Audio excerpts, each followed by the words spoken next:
अस्सलामुअलैकुम, आप सब लोग कैसे हैं। उम्मीद है सब अच्छे होंगे। इस तरह के सेंटेंसेस हम डेली यूज में अक्सर बोलते हैं ना, जैसे कि वो दिन दूर नहीं जब तुम कामयाब हो जाओगे। वो दिन दूर नहीं जब वो पछताएगा। हर एक इंसान उस बारे में जानता है। हर एक बच्चा शरारती होता है, तो वो दिन दूर नहीं।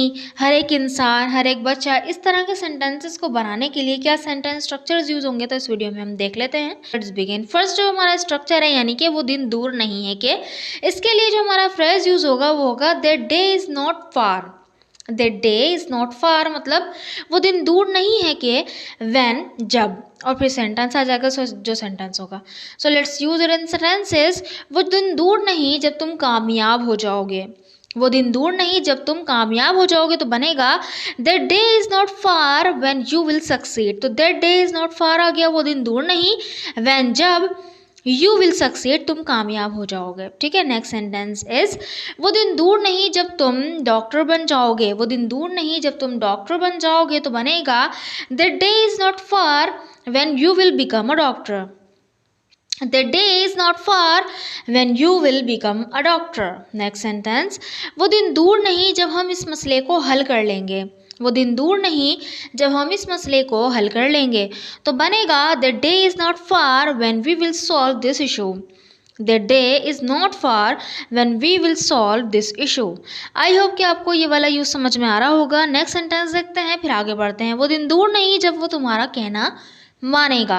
वो दिन दूर नहीं जब वो तुम्हारा कहना मानेगा, तो बनेगा the day is not far when he will obey you. The day is not far when he will obey you. I hope कि आपको इस स्ट्रक्चर का समझ में आ गया होगा। So this sentence is for you to translate. वो दिन दूर नहीं जब वो पछताएगा। वो दिन दूर नहीं जब वो पछताएगा। पछताना मतलब रिग्रेट करेगा। ठीक है, आई होप कि आप इस सेंटेंस को बनाकर ज़रूर कमेंट बॉक्स में लिखेंगे। हम नेक्स्ट स्ट्रक्चर की तरफ बढ़ते हैं, जो कि है एवरी सिंगल, यानी कि हम बोल रहे हैं हर एक। तो यहाँ पे हम यूज़ करेंगे एवरी सिंगल का यूज़। देन उसके बाद हेल्पिंग वर्ब आ जाएगा। हेल्पिंग वर्ब के बाद मेन वर्ब के बाद ऑब्जेक्ट।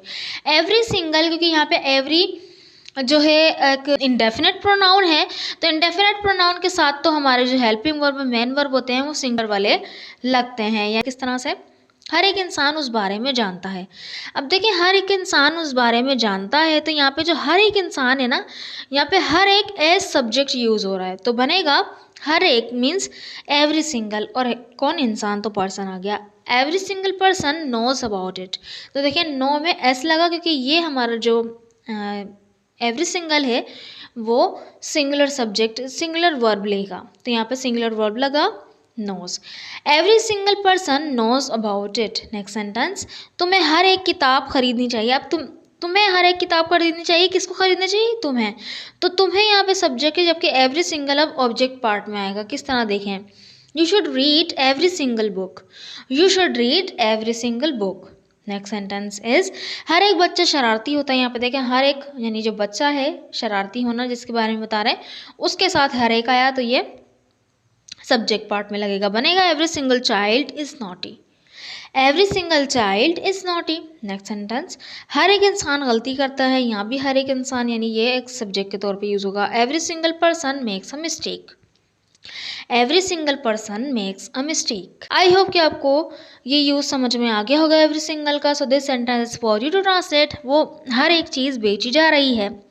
हर एक चीज़ बेची जा रही है। इस सेंटेंस को बनाकर ज़रूर कमेंट बॉक्स में लिखिएगा, ताकि मुझे पता चले कि आपको वीडियो समझ में आई कि नहीं। हमारे चैनल को ज़रूर सब्सक्राइब भी कर लीजिए। सब्सक्राइब करके बेल आइकन पर ज़रूर क्लिक कीजिएगा, ताकि आने वाली सीरीज़, आने वाली वीडियोस का आपको पता चलता रहे। Thank you so much.